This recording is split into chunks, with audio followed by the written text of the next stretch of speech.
What's going on, mother truckers? Welcome to the Theasianmaishow. If you're new to trucking, consider subscribing because on this channel, we're going to give you the tools you need to get you to the next level. Now, if you want job postings and just more information about things like that, then you could go to Mother Trucker Academy for free. You can click on it on my About pages and you'll see it there. And then I will just give you all the links to all my connections. That's that easy, right? Now, this is something that I've been doing for a long time and I love doing. I want to connect you mother truckers with other mother truckers that are actually doing the job that you want to do.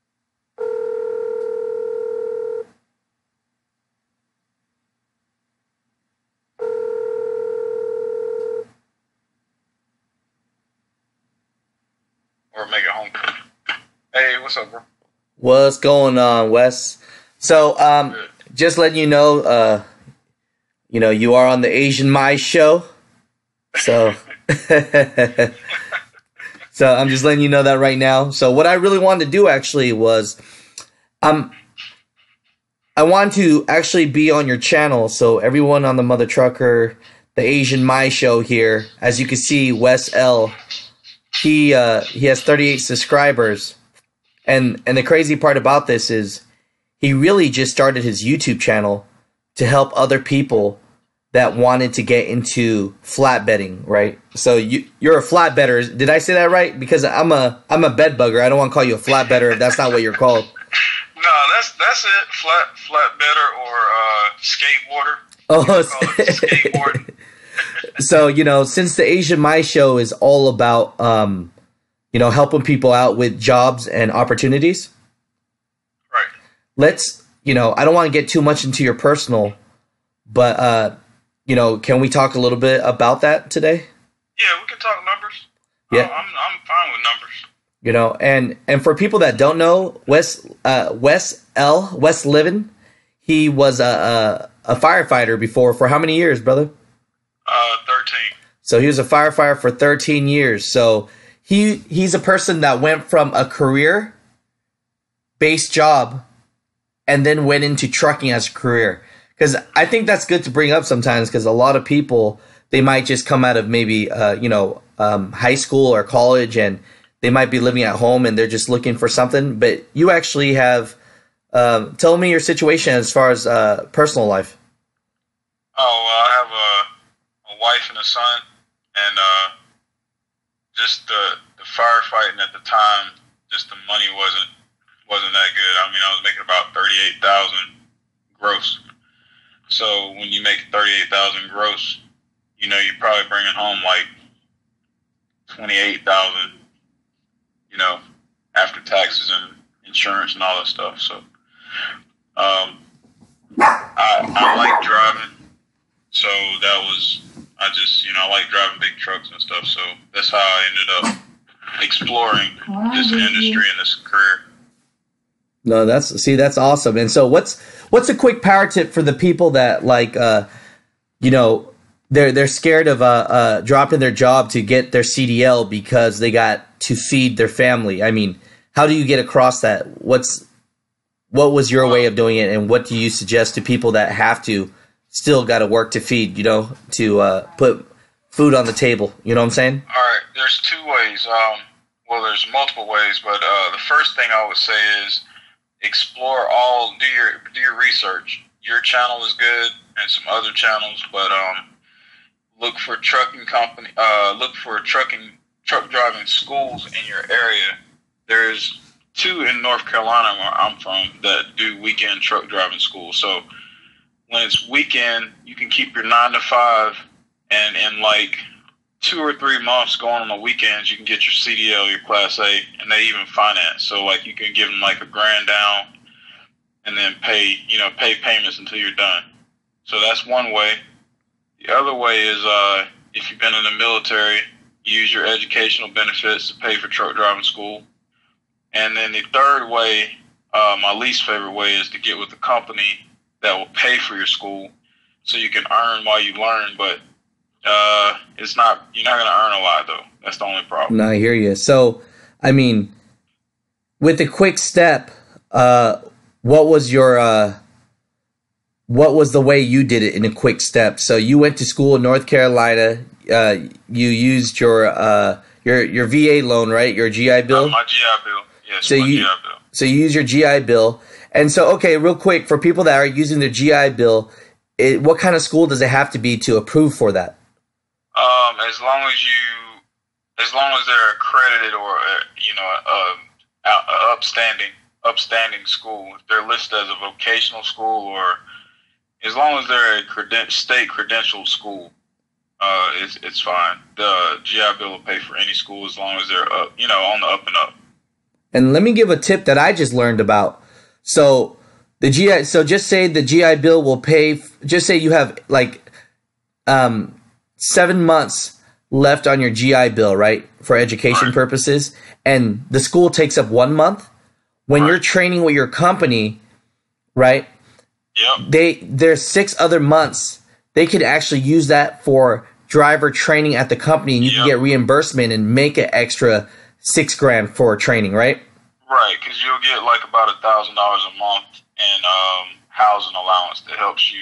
You consider an apprentice, so you're able to do that while you're waiting on while you're getting your experience. So that's a little bit more money that can help you make up the difference if you took a pay cut or something like that.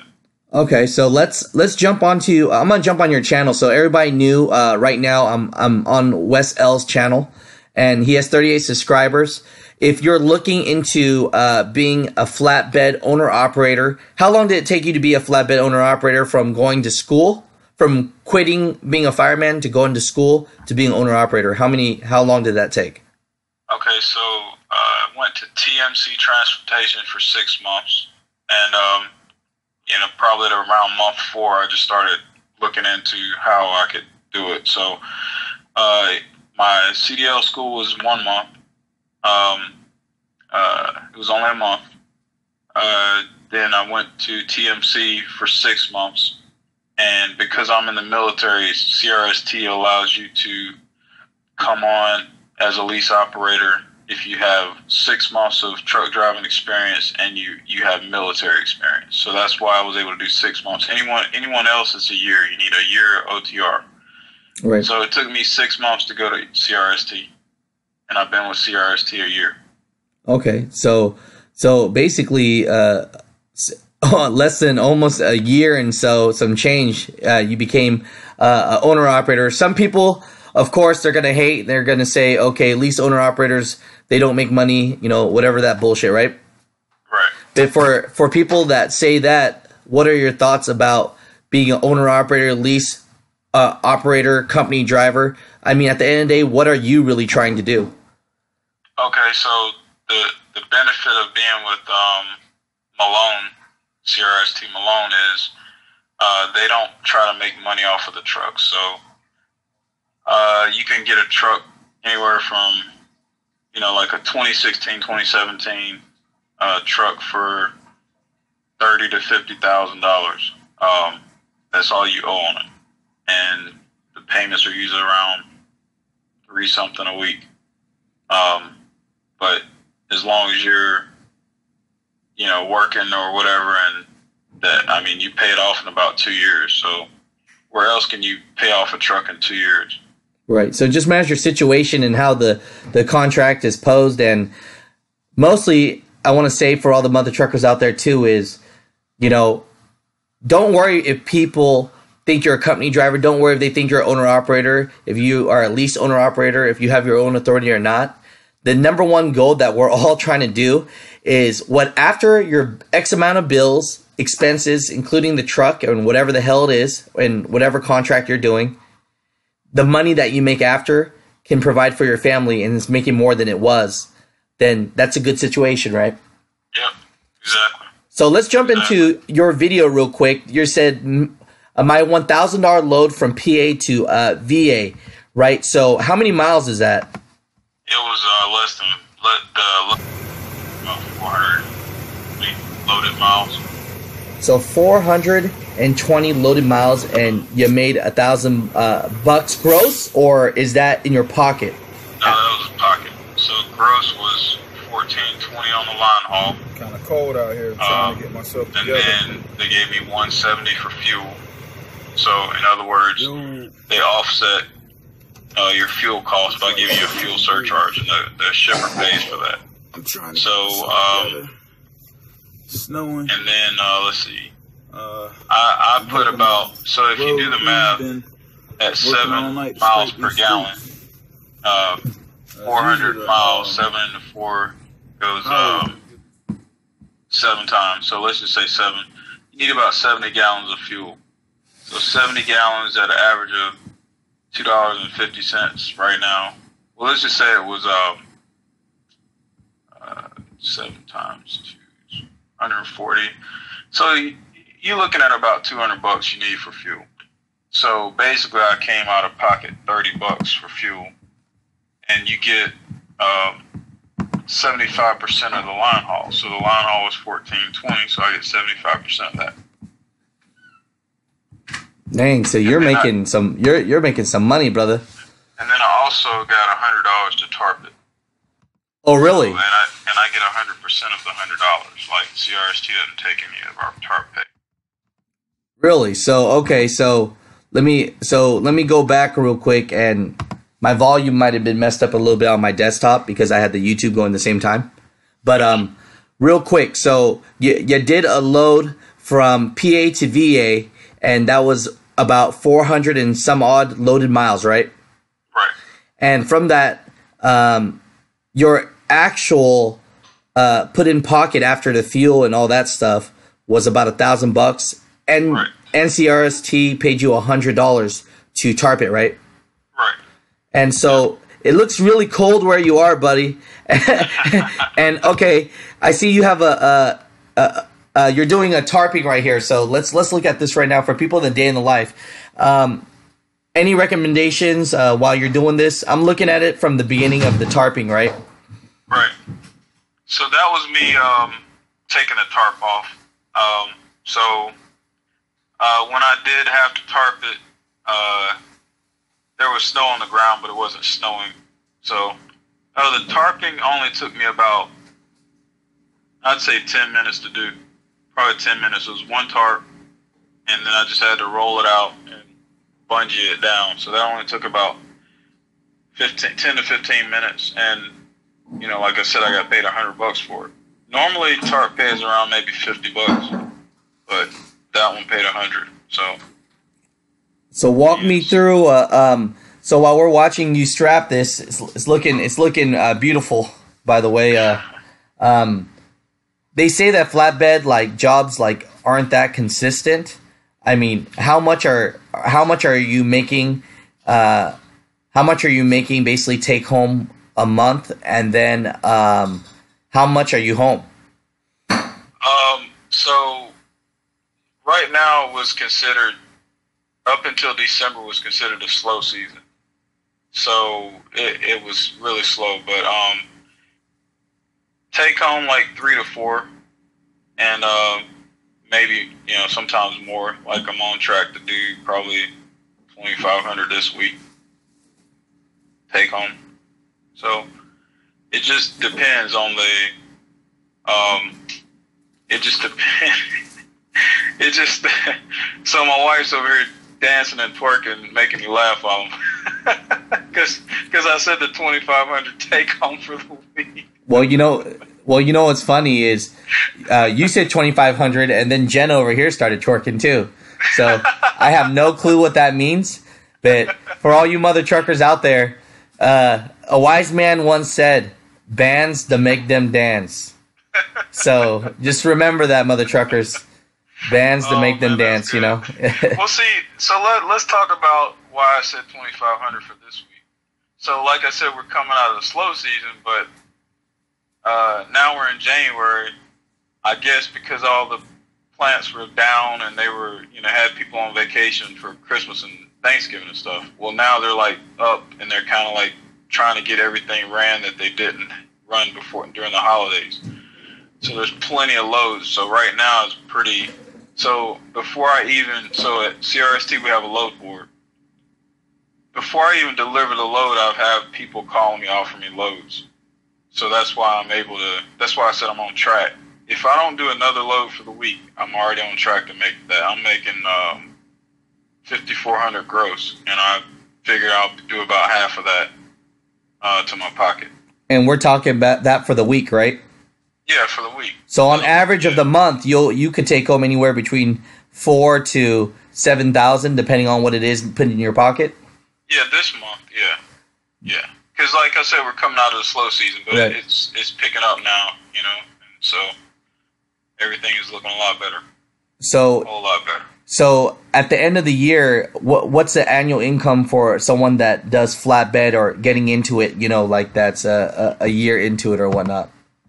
Okay, my first year, me still learning the ropes and having one breakdown, I did 150 gross.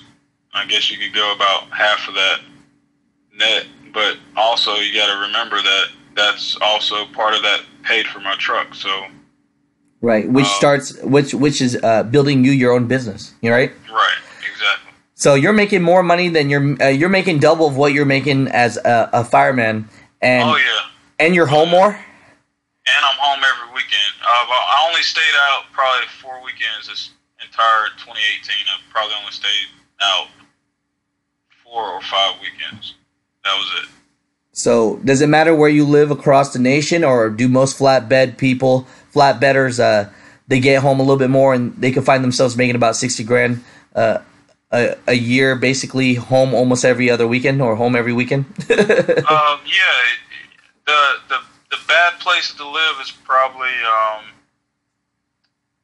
it's more challenging if you live in Florida. It's more for flatbedding, that is. Right. It's more because you can usually get to Florida. It's hard to get out of Florida. I hear you. Louisiana is kind of bad.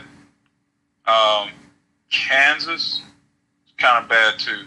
But if you live anywhere on the East Coast, up and down the East Coast, it's definitely you can do better numbers than I can. I mean, I'm in North Carolina, so sometimes I pick up in Virginia or South Carolina.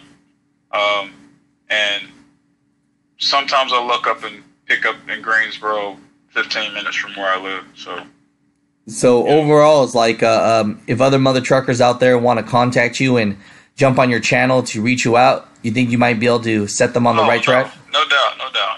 Anytime, it's fine. I've done that from Facebook and from YouTube before. So, and I've had some people come over to my company that reached out to me on Facebook. So. Oh, really? Yeah, no doubt. Nice, man. Yeah. And they're happy. So it's all what you make it over here, man. It's all what you make it. When I have a bad week, I blame myself. I don't blame other people. You know what I mean? No, I hear you, brother. So shoot, man. So everybody, man, subscribe to Wes L. I'll have his links down below. You know, he's making money. He has a beautiful family. I've seen pictures personally, so, and you know, I know because I got high bar for what's ugly and good looking. You know what I'm saying? Now, with that said, he's not out here trying to make a YouTube channel, trying to get YouTube famous or anything like that. He's out here making a YouTube channel just to help other people that might want to get into flatbedding too. So, you know, if you want to get into flatbedding, definitely, you know, subscribe to his channel, and he can show you the ropes. Because I always say this to people, man, and people want to follow a channel that's bigger, but maybe what that channel doesn't even have anything to do with what you're trying to do. You know what I'm trying to say? Yeah. So if you're over here going from a truck school, working at TMC, going to doing lease operating at CRST, what have you, it's so fresh in the game that you can actually show people the ropes, and the connections that you have are still relevant. Yeah. You know what I'm saying? If you ask me about how my training was, well, that's not going to be relevant if it was 8 years ago. You know what I'm trying to say? Right. And also, I want to say, like, where else can you go and have my truck is 2016 Freightliner, and where else can you go and buy one and pay it off in 2 years? Somebody tell me, you know, so, I'm open for anybody that wants to reach out and ask questions. No, that's cool, brother. That's cool, brother. And then, you know, I appreciate you. No, I thank you for the call, man, and always helping all these mother truckers out there. No doubt. And shoot, I'll talk to you. Everything you do. Come on, shoot, man. I do, man. No, cool. No, that's what I'm talking about, man. And I know it's your Sunday, so you know we'll be. Good.